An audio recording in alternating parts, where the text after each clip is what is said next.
성경의 마리아는 과연 어떻게 되어 있는가?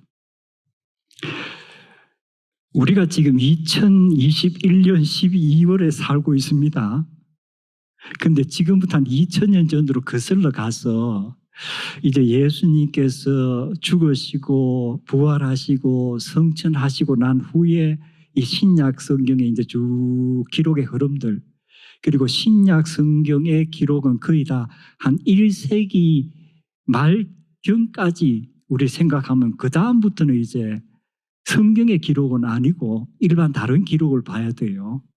자, 그러면 성경에 나타난 기록으로 바울이 전도 여행을 하면서 교회에 보낸 서신들이 기록된 성경에 들어있는 것으로서는 제일 먼저 사람들에게 알려지기 시작했다고 합니다.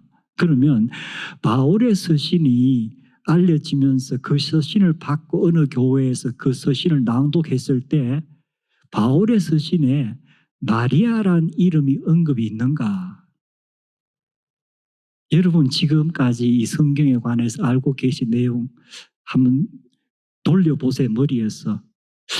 바울의 서신에서 마리아에 관해서 어떤 언급들이 있었던가? 거의 없죠.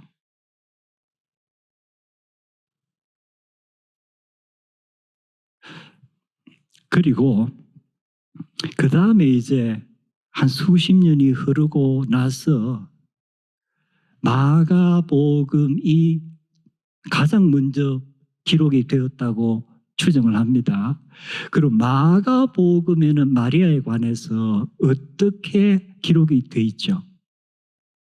마가복음에는 예수님의 탄생에 관한 이야기 자체가 없죠.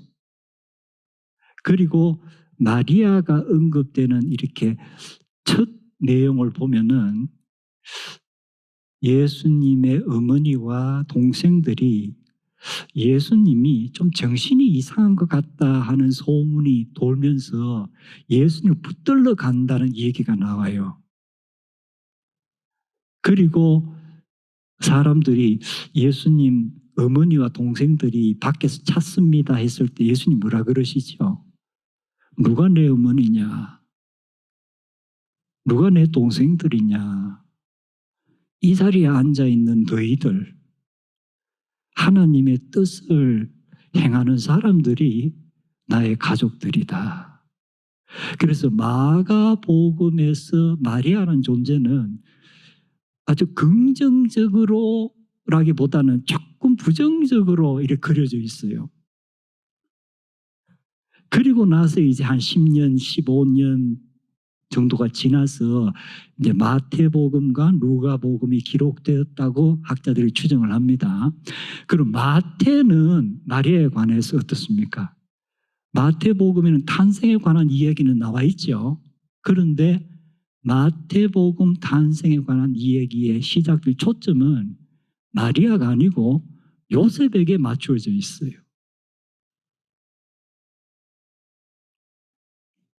그리고 이제 누가복음 조금 이따 얘기를 나누죠. 오늘 본문이니까.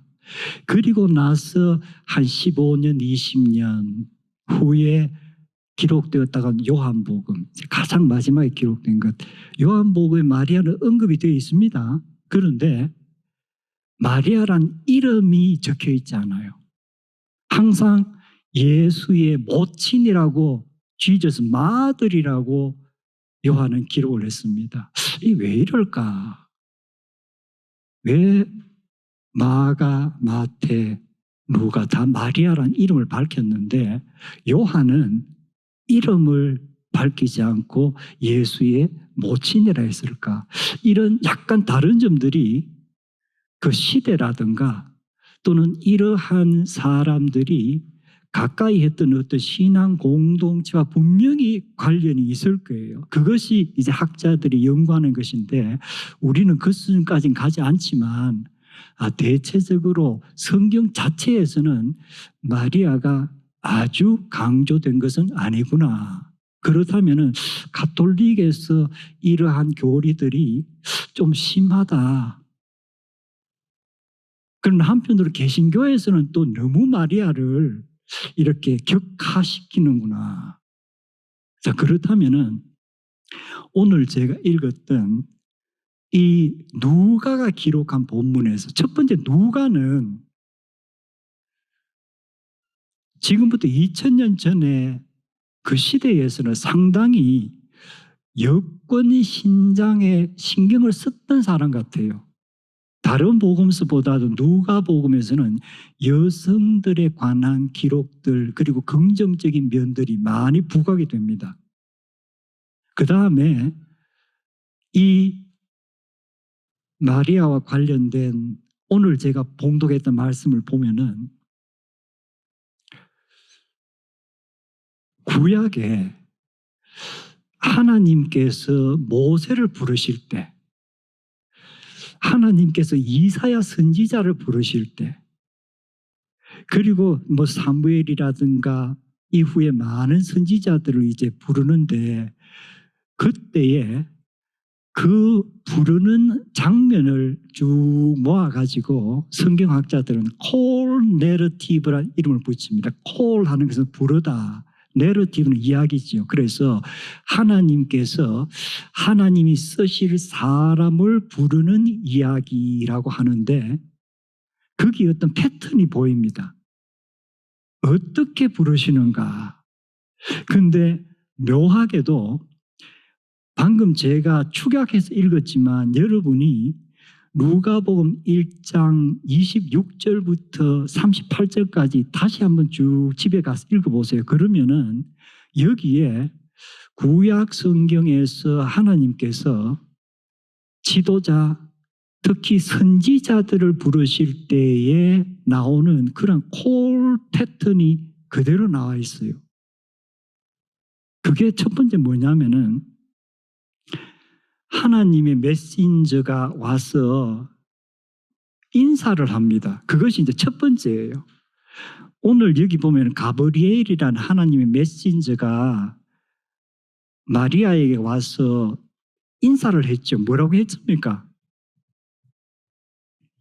은혜를 받은 자여 평안할지어다. 그 다음에 나오는 패턴은 이런 말을 듣고 다들 깜짝 놀라요. 모세도 그랬고 이사야도 그랬고 모든 사람들이 오늘 여기도 보면은 그 말을 듣고 마리아가 깜짝 놀라. 이런 인사가 어찌 된 것인가. 그 다음 세 번째 패턴은 그렇게 놀라면은 하나님의 천사가 그 놀라움을 이렇게 좀 진정시키는 거예요. 그래서 무서워하지 말라. 많이 나오는 말이죠. 무서워하지 말라. 내가 하나님께 은혜를 입었느니라. 그리고 나서 중요한 임무가 전달이 됩니다. 해야 할 일. 그게 뭐냐면은 내가 잉태하여 아들을 낳으리니 이름을 예수라 하라. 그 다음 패턴은 이 임무를 부여받고 당황하는 거예요. 그리고 망설이는 거예요. 오늘 마리아도 보면 어떻게 하죠? 나는 남자를 알지 못하는데 어찌 이런 일이 가능합니까? 그 다음에 패턴은 불가능하지 않고 가능하다는 것을 천사가 확신시켜 주는 거예요.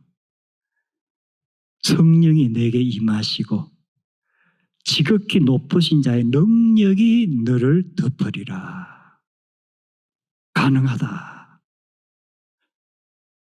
그리고 이렇게 말로만 가능하다 하지 않고 하나의 실제 이그젬플을 보여주어요. 징조를. 그게 뭐냐면은 너의 친족 엘리사벳이 나이가 너무 많아서 아무도 이제 아기를 가지지 못한다고 하는데 엘리사벳이 지금 잉태하고 있다. 이미 6개월이나 되었다. 그 하나의 확정을 주는 거예요. 그리고 마지막 순서가 뭘 것 같아요? 이제 순종하기로 결단을 하는 거예요. 그래서 나는 주의 여종입니다. 말씀대로 내게 이루어지이다. 그래서 누가 기록한 이 사건을 보면은 하나님께서 이스라엘 백성을 애굽의 종살이에서 구원하시기 위해서 모세를 불렀던 그 콜 내러티브처럼 전 인류를 죄의 속박에서 구원하기 위해서 하나님께서 천사를 보내어서 마리아를 부르시는데 거의 같은 패턴이구나. 그렇다면은 마리아는 거의 모세와 비등할 수 있는 상당한 어떤 가치를 우리가 생각해 볼 수 있는 인물이구나. 그래서 가톨릭은 너무 심했지만 우리 개신교는 또 너무 마리아를 좀 격하해 왔던가 보다. 우리가 성경대로 보면은 이러한 내용이 나올 수 있습니다. 그리고 이제 한 가지 중요한 것이 이 천사 가브리엘이 마리아에게 이야기를 한 것 중에서 은혜를 입은 자여, favored one, 또는 you found favor with God, 이런 표현을 썼어요. 호의를 입었다, 은혜를 입었다. 그리고 나중에 엘리사벳은 마리아를 만났을 때 첫 번째 하는 말이 blessed one, 복을 받았다. 그럼 도대체 은혜를 입었다 또는 복을 받았다 하는데 성경에서는 어떤 인물이 무엇 때문에 은혜를 입고 무엇 때문에 복을 받았다고 하는가? 무엇일 것 같아요? 나중에 엘리사벳을 통해서 성령님께서 그 답을 주시는데 그 답이 뭐냐면은 여호와 하나님께서 하신 말씀이 반드시 이루어지리라고 믿는 여인에게 복이 있도다. 그럼 결국은 성경에서 말하는 복이 있는 사람, 성경에서 말하는 하나님의 은혜를 입은 사람은 큰 맥락에서 하나의 답을 적으라 하면은 하나님께서 하신 약속의 말씀은 반드시 하나님의 때에 이루어진다는 것을 믿는 사람이구나.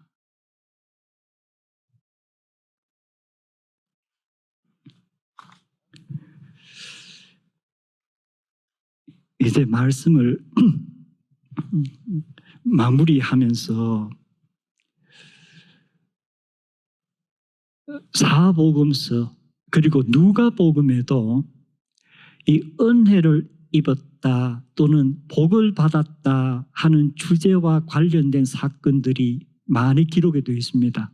그런데 그 중에 제가 오늘 대표적인 사건을 하나 소개를 하려고 하는데, 마가도 마태도 요한도 기록하지 않았는데 누가만 기록한 한 사건이 있습니다. 그리고 그 사건은 대단히 짤막하게 기록되어 있어요. 내용은 뭐냐면은 예수님께서 어느 날 많은 사람들에게 기적을 베푸시고 나서 이렇게 가르치고 계시는데 한 여인이 갑자기 큰 소리로 다음과 같이 이야기를 하는 거예요. 예수여, 당신을 낳았고 당신을 젖을 먹여 기른 그 여인은 복받은 사람입니다. 그럼 이제 이 어떤 여인인지 모르지만 이 여인이 아마 그 당시에 여성의 가치를 어디에서 찾을 수 있는가? 아마 오늘날도 큰 차이는 없을 것 같은데 특히 그 당시는 여성들은 자기의 자식이 커서 성공하고 이름이 나면은 그때 비로소 내가 잘 살았다. 그렇다면은 예수와 같은 훌륭한 랍비를 낳은 이 여인은 참 복받은 사람이구나. 이 말을 예수님께서 들으시고 어떻게 응답하시죠? 이 응답의 그리크가 아주 흥미로운데 긍정, 부정이 섞여 있어요. 여인이여, 너의 말이 옳다. 그럼 뭐예요? 나를 낳고 나를 젖을매가 기른 그 여인은 복받은 여인이다. 그런데 그 다음에가 우리에게 해당이 될 수 있는 말씀이에요. Blessed rather are those who hear God's word and obey it. 하나님의 말씀을 듣고 순종하는 사람이 복받은 사람이다. 마리아는 하나님의 말씀을 듣고 순종했죠. 그래서 마리아가 예수님을 낳았기 때문에 복받았다고 역사적으로 우리가 할 수 있지만 인류 역사상 마리아를 제외하고는 그렇다면 예수님을 낳은 사람은 아무도 없잖아요. 그래서 마리아가 예수님을 잉태하는 그런 특별한 임무를 받았지만 마리아가 참으로 복이 있는 것은 무엇 때문이다? 하나님의 말씀이 반드시 이루어지리라 믿었기 때문이다. 그러므로 누구든지 하나님의 말씀이 반드시 약속하신 대로 이루어진다고 믿는 사람은 복이 있는 사람이다고 예수님은 말씀하시는 거예요. 마리아의 가치를 무시하는 것이 아니고 여인의 말대로 우리 어머니가 복받은 사람이다. 하지만 누구든지 하나님의 말씀을 듣고 순종하는 사람은 복받은 사람이다. 그렇다면 우리가 하나님의 뜻이 무엇인지를 알아야 되잖아요. 하나님의 뜻을 우리가 정화수를 떠놓고 흰 옷으로 갈아입고 달밤에 빈다고 나에게 알려집니까? 하나님의 뜻은 여러분이 다 가지고 있는 거예요. 성경은 우리에게 보여주시는 하나님의 뜻이 고스란히 담겨 있는 책입니다. 그래서 우리가 은혜를 입은 자, 복받은 자들이 되었다면 우리가 하나님의 뜻을 날마다 이 성경 말씀 속에서 찾고 우리의 삶 가운데 묵상하고 실천하는 그러한 결단이 필요하지 않을까